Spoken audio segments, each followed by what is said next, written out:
Well, hello everyone. Welcome to the WAGON Wheel episode number 2 as we continue our search for the elusive winners in the world of thoroughbred racing.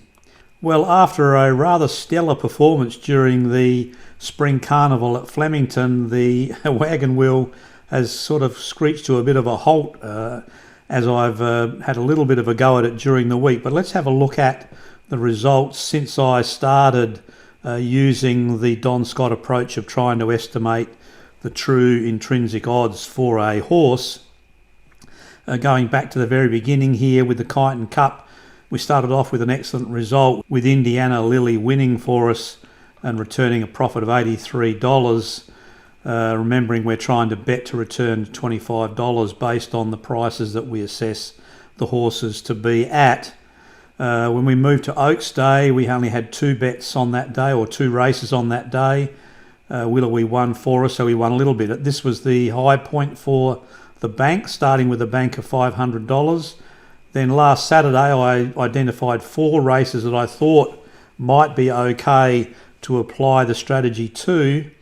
The first race was a total wipeout. None of these horses ran very well at all. The second race, we found the winner. But you notice we backed 5 horses in that race for a total outlay of $10, $19, $21 to only get back $25.20. So not much profit there, and I'll talk a little bit about that in a moment.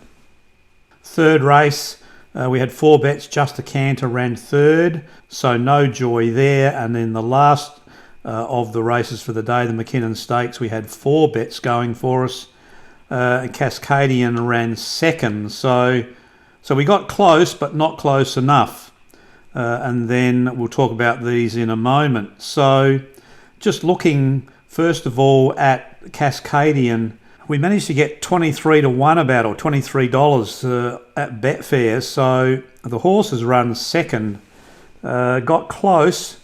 So, you know, while the bank has been going down, there was a little bit of encouragement there in the sense that Cascadian almost won that race, got beaten by about a length and a quarter on the line, but was closing ground at the end. And I suspect had they run for another 100, maybe 200 metres, the horse probably would have got up and won.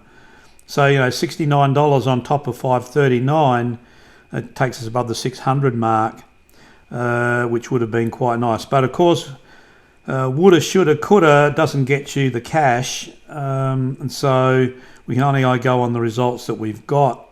Let's just have a quick look though at Cascadian running second. Hasn't moved yet. Zaki kick clear. 2 lengths, 3 lengths, Homesman. Then Dallas and Moonga. Back behind them, Cascadian. Colette, Hungry Heart to the outside. But now Zaki lets rip. And at the 250, he's 4 in front of Cascadian. Then Moonga and Homesman. Zaki the leader at the 100 metres. He's well clear. He's 2.5 Cascadian. Zaki holding on. Zaki won the McKinnon. Won it by a length, Cascadian. Third Moonga, and they were followed by... Well, during the week I couldn't find too many races to get enthused about, and on Wednesday I eventually found one that I thought would suit us nicely. It was a middle distance race on a Wednesday, and 2 bets there, Latin Beat and Bazzini. Both of them ran terribly, didn't even get remotely close. So that was a wipeout of $16. And then, much against my better judgment, I applied it to the little sprint race over 1,100 metres, and it came up with Zacurak as the top pick. When I looked at it, I thought, hang on, this is actually a pretty good chance. It had run previously on a Friday night at Moonee Valley, so it was definitely down in class, and it was a guaranteed leader, or at least I thought it was in the race. And during the day, all the horses have been running up on the speed, had been winning. So I managed to secure $14.50 on Betfair for it, but I got carried away. I should have only had $4.50 on it, but I was so excited about the prospects of this horse, I decided to put $12 on. So let's go and have a look at that one.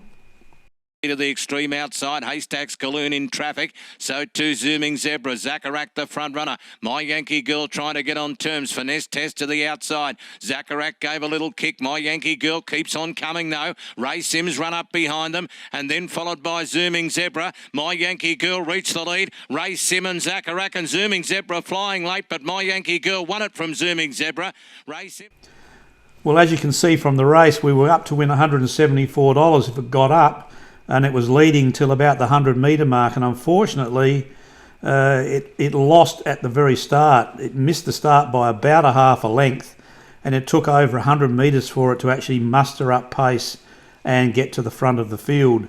So my thoughts about it going straight to the front never eventuated, but I was impressed by the run, and I thought that given a better start, there's a strong chance we actually might have got $174 result. So at the moment we're sitting here with a return on investment of minus 0.6%. Lost $1.10 on an investment of $169.50 so far. And there's the bets that I had on Wednesday, just to confirm that I had put those bets on. So $10 on Latin Beat, $6 on Bazzini and $12 on Zacharak. Well, this is going to be a little bit like our Thrill Seeker and 9 stocks for 2021. We're going to find lots and lots of losers, and we're just hanging in there waiting for the results like Novonix or Pilbara Minerals or Dubber to come up and give us a strong result, and they're not going to occur very often. Now, so far, we've had 9 races for only 3 winners, and that's not probably going to do the job for us. It's probably going to need to be more like 4 winners out of 9, or perhaps 5 winners out of 9 is going to do the job for us. So we need to pull up our socks in a big hurry, otherwise our bank is going to dissipate away reasonably quickly.